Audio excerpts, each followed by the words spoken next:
Hello students, आज मैं आपको general trends in property of transition element कराने जा रही हूँ। पिछले लेक्चर में हमने इंट्रोडक्शन देखा था ट्रांजिशन सीरीज़ का। तो फर्स्ट इसमें हम ले रहे हैं property electronic configuration. Electronic configuration में आपको बताया था n-1 d 1 to 10 ns 1 2 होता है। 3D सीरीज़ की बात कर रहे हैं हम। तो यहाँ पर n जो है वो वैलेंस शेल या अल्टीमेट शेल या आउटर मोस्ट शेल कहा जाता है और n-1 पेनल्टीमेट शेल है। इलेक्ट्रॉनिक कॉन्फ़िगरेशन में हम जो इलेक्ट्रॉन भरते हैं तो एटॉमिक नंबर 1 to 18 तक इलेक्ट्रॉन भरने का जो क्रम है वो प्रिंसिपल क्वांटम नंबर 1 2 3 और sp के अकॉर्डिंग हो जाता है। जैसे आर्गन 18 है तो आर्गन में जब हम इलेक्ट्रॉन भरते हैं तो 1s2 2s2 2p6 3s2 3p6 18 electron हम इस तरीके से भर देते हैं। फर्स्ट टू शेल में d ऑर्बिटल होते ही नहीं है और थर्ड पीरियड में d ऑर्बिटल जो है वो वेकेंट होते हैं। इन तीनों पीरियड में कोई भी ट्रांजिशन एलिमेंट नहीं पाया जाता है। अतः अब हम एटॉमिक नंबर 19 की बात करें कि 19 में फोर्थ शेल स्टार्ट हो जाता है और 3d ऑर्बिटल जो है वो भी वेकेंट है। तो पोटेशियम का इलेक्ट्रॉनिक कॉन्फ़िगरेशन क्या होगा? पोटेशियम का जो इलेक्ट्रॉनिक कॉन्फ़िगरेशन है आर्गन 3d1 होगा या आर्गन 4s1 होगा। तो यहाँ हाइड्रोजन में 3d की एनर्जी 4s से कम होती है, लेकिन s ऑर्बिटल की पेनिट्रेटिंग पावर d की अपेक्षा अधिक होने के कारण 4s ऑर्बिटल की एनर्जी कम होने लगती है तथा 19th इलेक्ट्रॉन जो है 4s ऑर्बिटल में एंटर करता है। तो पोटेशियम का इलेक्ट्रॉनिक कॉन्फ़िगरेशन क्या हो गया? फिर आर्गन कोर 4s1 मतलब 3d की जगह किसमें इलेक्ट्रॉन गया? 4s में चला गया। तो 4s के कंपेयर में 3d डिफ्यूज होते हैं जिसके कारण 4s ऑर्बिटल न्यूक्लियस के करीब होते जाते हैं। तो पोटेशियम का इलेक्ट्रॉनिक कॉन्फ़िगरेशन आ गया हमारा आर्गन कोर 4s1 और 19 हो गया atomic number. Calcium 20 argon core 4s2। यहाँ तक आप लोगों को सबको पता ही है। अब कैल्शियम के बाद नया आने वाला इलेक्ट्रॉन कहाँ जाएगा? जैसे ही न्यूक्लियर चार्ज में 1 यूनिट इंक्रीज होती है 3d की एनर्जी 4s से कम होने लगती है और 3d और 4s की जो एनर्जी है उनमें बहुत कम डिफरेंस होता है। अब फर्स्ट ट्रांजिशन सीरीज में स्कैंडियम 21 से स्टार्ट होती है। 3d की एनर्जी 4s से कम हो जाती है तो आउटर इलेक्ट्रॉन जो है 4s इलेक्ट्रॉन 3d में क्यों नहीं गिर जाती? अगर उसकी एनर्जी कम है तो उसे उसमें गिर जाना चाहिए due two electron repulsion. Electron repulsion के कारण एक इलेक्ट्रॉन की पोजीशन में चेंज आने से सभी इलेक्ट्रॉन की जो एनर्जी है वो सभी इलेक्ट्रॉन की एनर्जी में क्या होता है? चेंज आ जाता है। हम जानते हैं कि 3d इलेक्ट्रॉन 4s को रिपेल करते हैं और इससे 4s ऑर्बिटल जो हैं वो क्या होंगे? फैल जाते हैं बाहर की तरफ और इलेक्ट्रॉन एनर्जी जो है उनकी इंक्रीज हो जाती है और साथ ही 4s इलेक्ट्रॉन 3d को रिपेल करते हैं जिससे 3d इलेक्ट्रॉन अंदर की तरफ जाने के लिए क्या होते हैं? बाध्य हो जाते हैं और 3d की एनर्जी 4s से कम हो जाती है। ठीक है, इट मीन्स क्या हुआ कि 4s लेवल के कंपेयर में 3d लेवल की जो एनर्जी है वो लेस एनर्जी तभी होगी जब 4s में इलेक्ट्रॉन प्रेजेंट हो। कि हमने क्या करा था पहले 20 में 4s में इलेक्ट्रॉन दिया था 20 तक में, तो 4s में अगर इलेक्ट्रॉन होगा तो 3d की क्या होगी? एनर्जी कम हो जाएगी। यदि इलेक्ट्रॉन 4s से 3d में ट्रांसफर हो जाए क्योंकि इनके दोनों के एनर्जी डिफरेंस क्या होता है? कम हो जाता है। तो इलेक्ट्रॉन अगर 4s से 3d में ट्रांसफर हो जाए तो 3d लेवल का जो है उसमें इलेक्ट्रॉन रिपल्शन इंक्रीज हो जाएगा, जबकि 3d और 4s के जो इलेक्ट्रॉन हैं उनके बीच में इलेक्ट्रॉन रिपल्शन कम होता है। तो 3d जो है उसका लेवल फिर एनर्जी लेवल जो है वो इंक्रीज हो जाएगी और जो एनर्जी लेवल है वो वापस क्या हो जाएगा? 4s is less than 3d हो जाएगा। तो यहाँ पर हम तीन चीज़ें इसके अंदर देख रहे हैं कि एनर्जी जो है वो 3d ऑर्बिटल इन ट्रांजिशन एलिमेंट जो है is lower than the energy of 4s orbital. दूसरी चीज़ कि हमने ये बताया कि d में इलेक्ट्रॉन यहाँ पर भर रही है। ठीक है, अगर d में इलेक्ट्रॉन भरेंगे तो d में कितने ऑर्बिटल होते हैं? d के अंदर हमारे पास में 5 ऑर्बिटल है, 1 2 3 4 एंड ये 5। तो d में मैक्सिमम इलेक्ट्रॉन हम कितने भर सकते हैं? 10 इलेक्ट्रॉन भर सकते हैं। तो 1 2 3 4 5।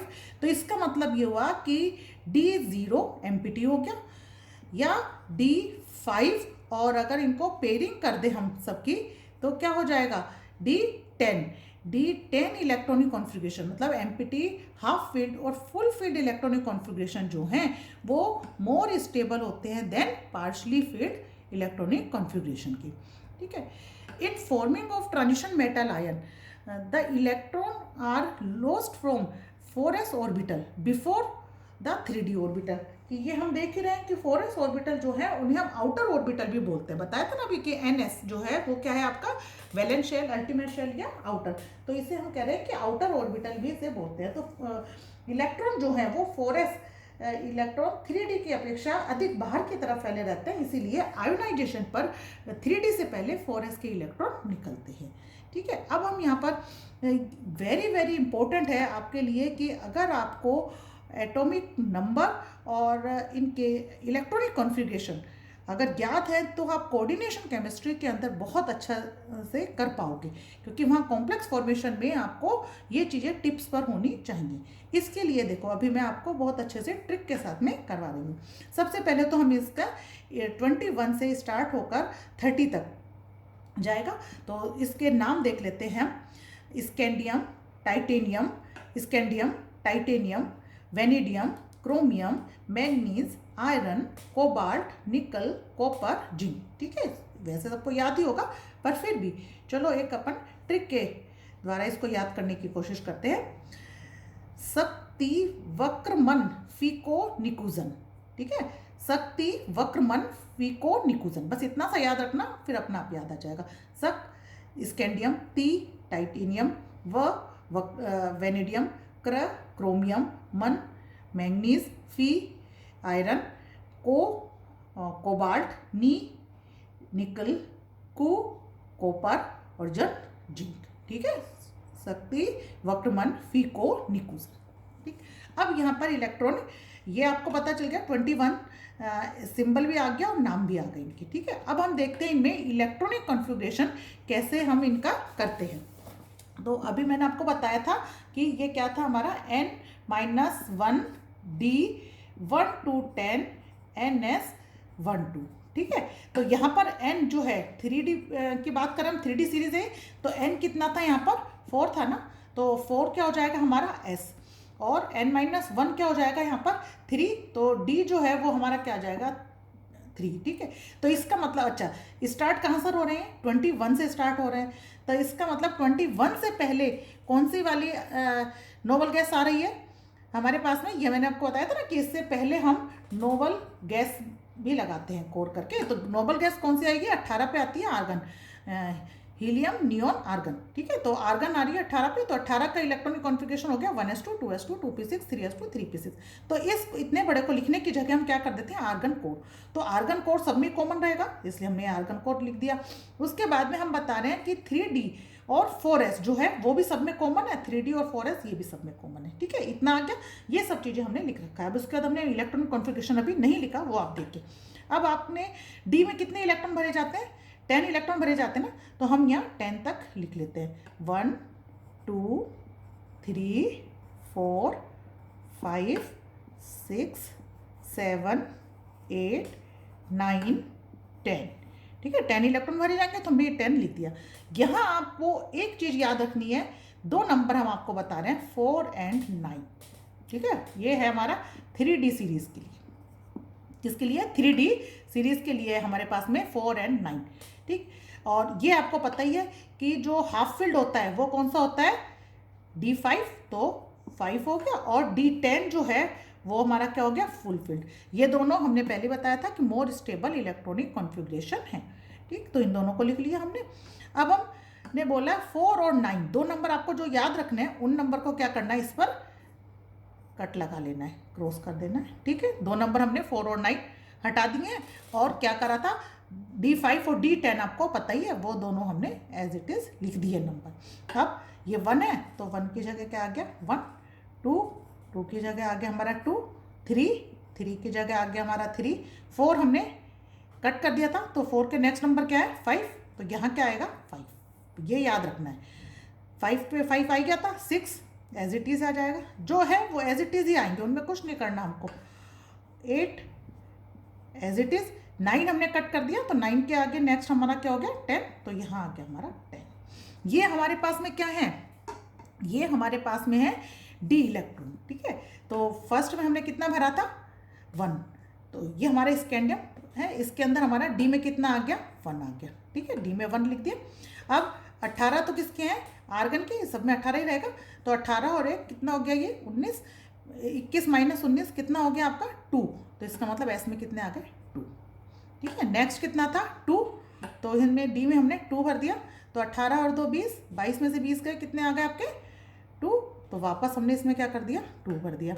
ये कितना था हमारा 3 है यहाँ पे, तो 18 और 3 कितना हो गया आपका 21, 21 23 माइनस 21 कितना हो गया आपका 2, तो यहाँ पे कितना आ गया 2 हो गया। फिर इसके बाद में हमारा कितना था, ये इसमें 18 और इसमें 3, डी में 3 था ना।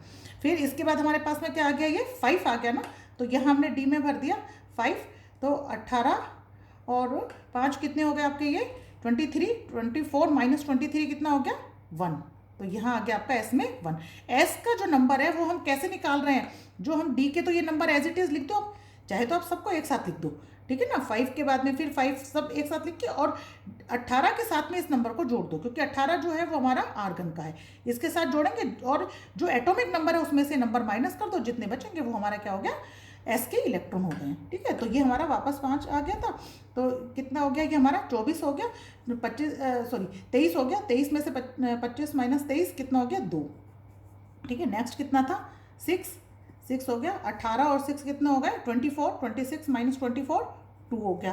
फिर कितना था 7, ठीक है, तो ये हमारा कितना हो गया 18 और 7 कितना हो गया हमारा 25, तो ये हमारा आ गया अब यहाँ पे 25 हो गया, 27 माइनस 25 2 आ गया, ठीक है। ये हमारा 28 था, तो 18 और 7 के बाद क्या कौन सा नंबर आया 8 आ गया, तो 18 और 8 कितना हो गया 26, 28 माइनस 26 कितना आ गया 2 हो गया, ठीक है। ये हमारा हो गया है 10, तो ये हो गया हमारे पास में 10, तो 10 कितना आ गया यहाँ पर 1, 28 हो गया ना, तो 1 आ गया, और यहाँ हमारे पास में कितना आ गया 10 के बाद में 2, ठीक। तो इस तरीके से हमने ये इलेक्ट्रॉनिक कॉन्फ़िगरेशन इनके निकाल लिए हैं।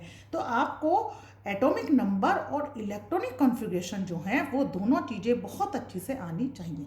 इसमें मैं एक चीज़ और छोटी सी आपको बताती हूँ कि देखो, आपको ये चीज़ आपको याद रखनी है कि जो क्रोमियम है 24 पर क्रोमियम और 29 पर कॉपर, ये दोनों तो एक्सेप्शन है ही, हमने पहले बता दिया हाफ फील्ड और फुल फील्ड कि 4 और 9 वाला ना, 4 और 9 का इनका है। इसके अलावा आप ये भी कर सकते हैं, देखो ये 21 था ना, तो आप इसका अंदर देखो उल्टा चलो यहाँ से 21 ऐसे आ गया ना, ये 22 था 22 हो गया, ये 23 है तो 23 हो गया, ये तो हमारा था ही एक्सेप्शन। फिर यहाँ हमारा 25 है ना, ये 25 हो गया, ये 26 हो गया, ये 27 हो गया, 28 हो गया, ये फिर एक्सेप्शन था और ये भी एक्सेप्शन। तो इस तरीके से आप इलेक्ट्रॉनिक कॉन्फ़िगरेशन इनका निकाल सकते हैं, ठीक है। तो ये आप बहुत अच्छे से कर लीजिएगा, जिससे कि आगे आपको कोई प्रॉब्लम ना हो, ठीक। नेक्स्ट अपन नेक्स्ट क्लास में पढ़ेंगे। Thank you.